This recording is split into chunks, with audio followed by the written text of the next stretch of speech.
Welcome back. It is still News Up. We are shifting gears now as we will be looking at a very important conversation that would interest virtually everyone that is alive. Yes, everyone that has a cell phone, that has a data, and that is crying for data protection. So on the show today, we are looking at the conversation around the Data Protection Bill, a quest to protect citizens' private information. I'm sure we've all had concerns over time about our data's flying around, our data's being in the wrong hands, hands that you're not even aware, you didn't even divulge your information to, but they have your data.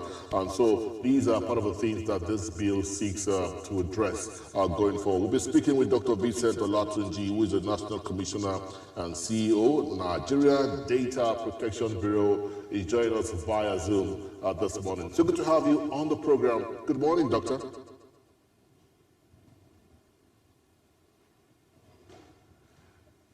Okay, Doctor, we really can't hear you. Maybe you should unmute your device. Unmute your device so we can get a proper communication.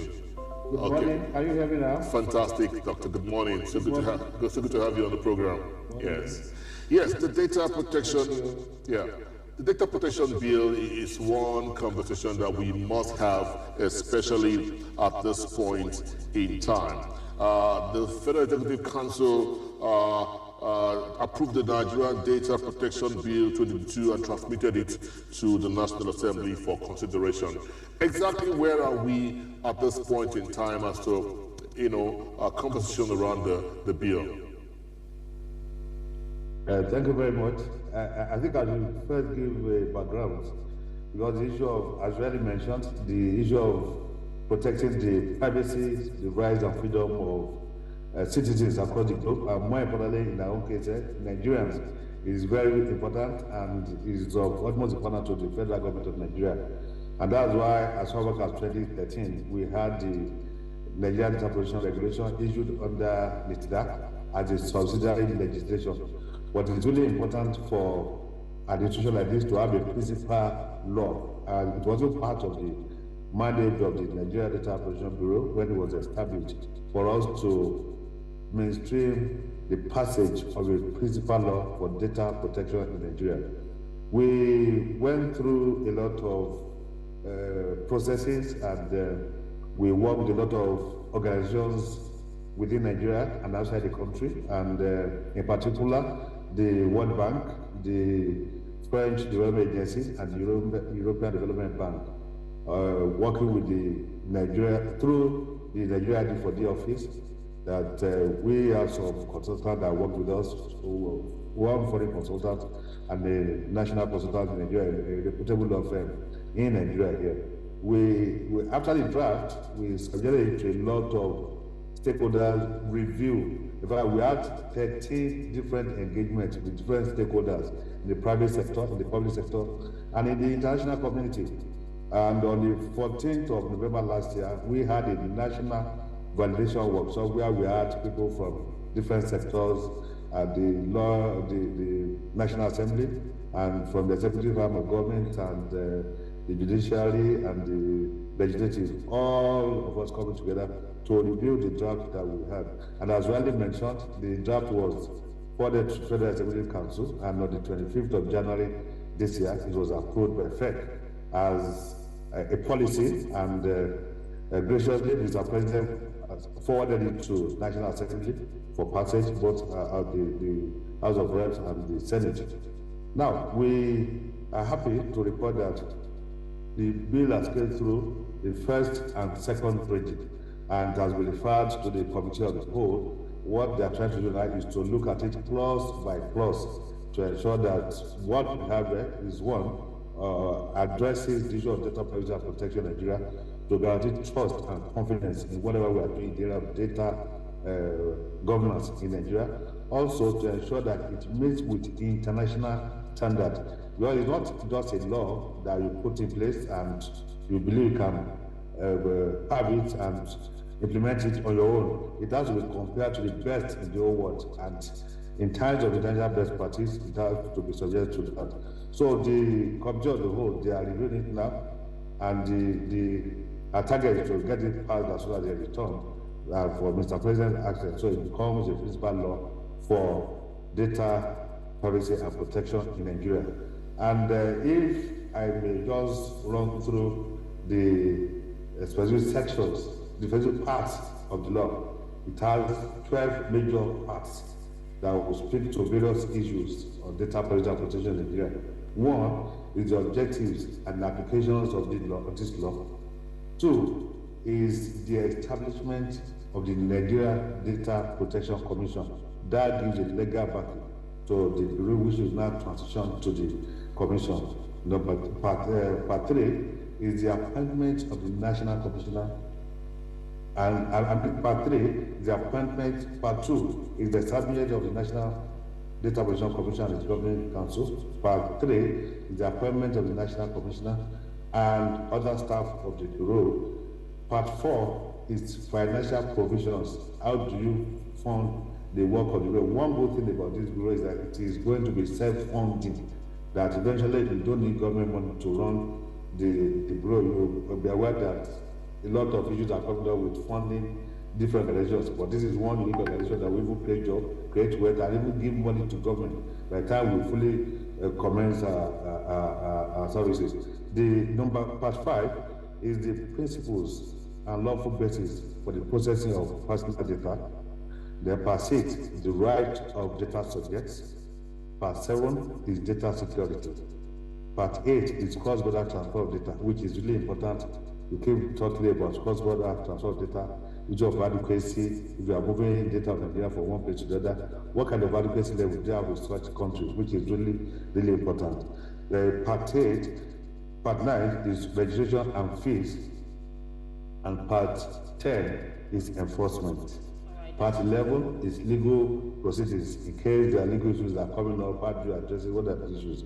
Then part 12 is miscellaneous, that is different things that will come up, the bureau transferring to commission, and so many other things. What we are doing now, how do we give it legal backing? So those are the 12 parts that we have in the bill, which is currently undergoing review with the committee of the whole at the National Assembly. Thank you. Absolutely fantastic, Dr. Lakshmanji. Thank you so much for letting us understand what these parts are. But the conversation gets deeper because data protection is something very important. It's a global issue. It looks like Nigeria is waking up late, but as they say, better late than never. How does these apply to citizens and then businesses? Citizens, the fact that they are the givers of this data, and businesses, corporations, NGOs, who are the collector, the keeper, and disburser of data, as it were. Just help us understand, so people would know the seriousness of data privacy and data protection. Thank you very much. Part 6 of the bill specifically speaks about the rights of data subjects. That is, when your data is being collected, you have the right to be informed what they want to use your data for. You have the right to know how they want to collect your data. You have the right to know how they want to process your data. You have the right to even collect your data. That is right to rectification. You have the right to portability, move your data from one place to the other. You even have the right to obligation to say, okay, I don't want to be remembered at all. Remove my data from your database. Now, one of the major objectives of this law, of this bill, is to ensure that the data of all Nigerians are not used in any malicious manner. It is to create confidence and trust on the part of Nigerians who are giving their data to data controllers.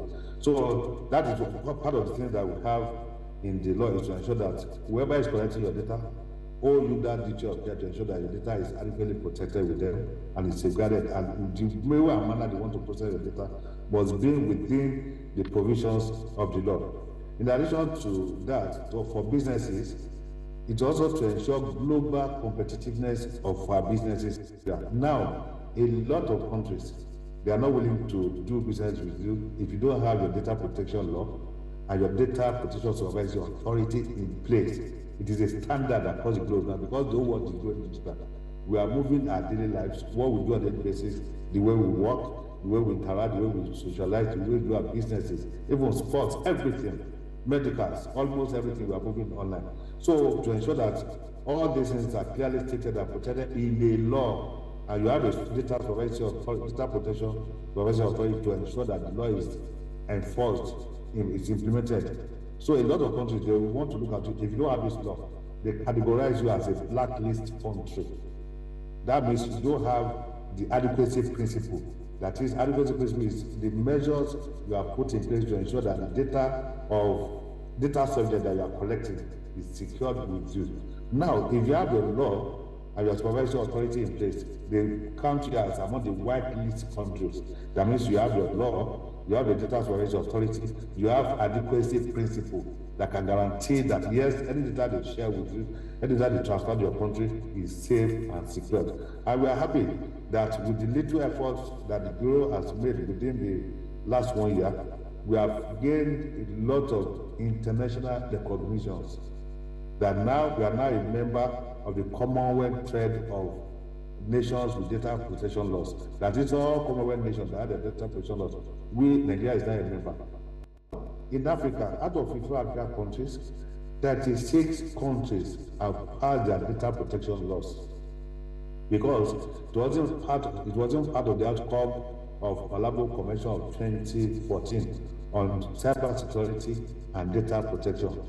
Part of the takeaway from that convention was that all African countries should have their data protection laws and set up their data protection authorities. So Nigeria has fulfilled that. Now we are now a full member of NADPA. That is the network of African Data Protection Authorities.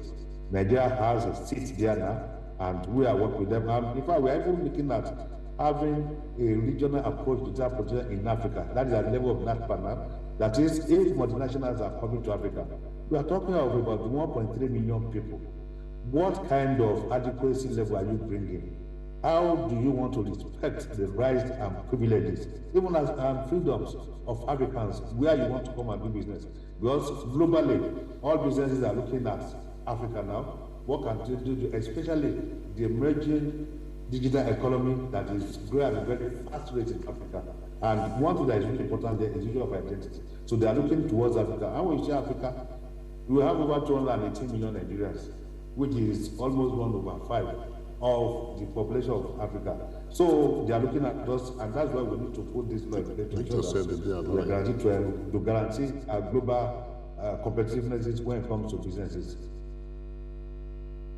Right, Dr. Olatunji, I'm happy you talked about the legal concerns and legal perspective to these proposed bill. So just hold your thoughts 1 second. We have a report that speaks to the legal perspective of the proposed bills. When we come back, let's hear your thoughts after the report. Stay with us. It's a platform for stakeholders which includes legal practitioners, policymakers, and the end users an opportunity to interact on issues around data protection and privacy. It's all in a bid to forge alliances and network on issues that are affecting the industry. One thing that is clear is that data breaches are almost inevitable in any society. I think it has to do with lack of awareness or education or understanding of the concept of privacy or the concept of data protection, as it were. So until we have that deep understanding, until we continually improve our knowledge, even if we have existing knowledge of the field, we will still keep having it. But even that is not to say that even if we are knowledgeable, we won't have data breaches. What we need to do is put safeguards in place, encourage organizations to have those safeguards in place to prevent data breaches. But invariably, you can't always completely get it right when it comes to data security and data privacy. So sometimes you will have breaches. They say if the country does not pay attention to this sector, there is likely to be some drawbacks as the country tries to get multinationals to set up shops or extend services. The arms of government seems crucial in all of this, as they must continue to train their members on the concept of privacy and the contemporary developments around the world. We have the Data Protection Bill that is awaiting presidential assent. It needs to be signed so that we can have a comprehensive set of data protection laws in this country, just like we have in other jurisdictions. So the executive will keep on doing what they are doing, ensuring that the bureau is set up and that the administration from the government aspect, regulatory authorities are being done seamlessly. And whereas the judiciary play their roles in trying to adjudicate disputes arising from this subject. And by doing that, people will get to know that we are ready to enforce our laws. Some of the decisions coming out of the Nigerian court with respect sometimes shows lack of in-depth understanding of the concept of privacy.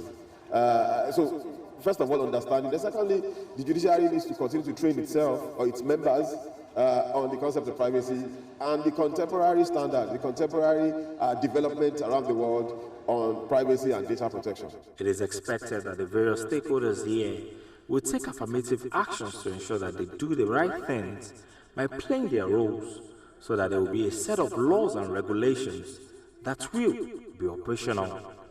Babaji Dili, Silverbird News 24, Lagos. All right, welcome back. It is still News Up. That was a report by our correspondent, Babaji Dili, on data protection bill. We still have Dr. Vincent Olatunji, who is the National Commissioner and CEO of the Nigeria Data Protection Bureau. So good to know you are still there, Dr. Olatunji. Thank you for still staying there. Yes, having listened to the report, one begins to wonder what the report speaks, or what the bill proposes in terms of compensation, what I can do as an individual to seek redress just in case my data is being wrongly used. You want to let us into that part of the conversation, Doctor? Thank you. One of the shortcomings, one of the gaps that we identified in the Nigerian Data Protection Regulation was the lack of appropriate provisions for compensation of data subjects where there are breaches of their data. We've taken care of that in the bill, which is currently with the National Assembly, and that is under legal proceedings. That is, if there are issues, how do we seek redress, and also under the rights of data subjects, that if there is any breach, yes, we can prescribe penalties and compensations to the data subjects. And apart from even what we have in the law, there are other provisions of the constitution of this country that where data subject can seek redress and get proper compensation in case of data breach. As already mentioned by one of the speakers that was interviewed, the issue of data privacy, data security is a thing that you have to continuously learn, acquire knowledge, and ensure that you put in place measures to ensure that your data, wherever they are, is protected. And that's why we talk of technical measures in terms of the kind of technology that the data controllers or data processors want to deploy to ensure that they safeguard data with them. We talk of organizational measures too, which they need to put in place to ensure that they put in place measures in terms of their privacy policy, in terms of the competence of their staff who are in charge of data processing, in terms of transparency in whatever they are doing with your data, how they are collecting and so on. So these are measures that have been put in place in the law, and as soon as it is passed and signed by Mr. President, I'm sure most of these things will be addressed. Yes, but in terms of compensation, yes, that has been adequately taken care of in the bill with the National Assembly now. Very much for that. As we wrap up the conversation, tell us, where can one go to complain, either email, telephone, or website that one can go to complain. Should it happen that the person's privacy has been violated? Take, for instance, of course, the loan apps, of course, has been banned by Google, and of course, from the Play Store and the federal government, as well as the recent trend of leaked conversations, phone conversations, and even numbers. Where can one go to seek redress should such a thing happen? Because so many Nigerians do not even know. Yeah, that's part of the work of the Nigeria Data Protection Bureau, which will soon transition to a commission. We are here to report to us, because it's one thing for you to have a law. It's a completely different thing to have a law implemented or enforced. We are here to implement and enforce the law. And you can reach us through info@ndpb.gov.ng, info@ndpb.gov.ng. And we are on Facebook. You can search for us. We are on Instagram. We are on Twitter.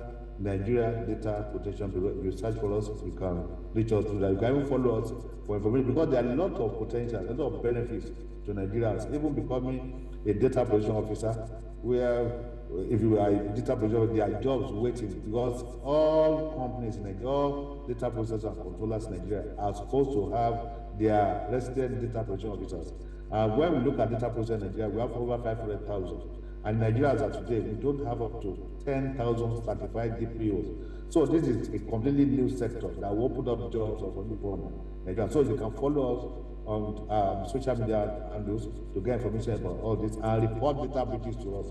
And between where we started and now, we've investigated 7 major organizations, 4 banks, 1 telco, 1 gaming company, and 1 consulting company. And we've received a lot of reports on the digital lending companies that are referred to as loan sharks, which we are dealing with on a daily basis. So we can be reached directly at our office, number 5, Donald Crescent off Amazon Street, Maitama, Abuja, or through our social media platform, Facebook, Instagram, Twitter, LinkedIn, or info@ndpb.gov.ng, and our website is www.ndpb.gov.ng. You can be reached through all these platforms for breaches, for complaints, and even for opportunities that are available to Nigerians in the data protection and data privacy ecosystem, which is still emerging in Nigeria. Thank you so very much, Dr. Vincent Olatunji, the National Commissioner, CEO of the Nigeria Data Protection Bureau. We are hoping that the Bureau would further strengthen the awareness program, ensure that this message about data protection gets to the nooks and crannies of all parts of Nigeria, so that Nigerians can take advantage of this beautiful bill that is, we're hoping, that will become an act in the very shortest possible time. Thank you so very much for your time with us on the show, Dr. Vincent Olatunji. And thank you very much for having me. We are partners in progress. Thank you. Thank you so very much. Do have a great day.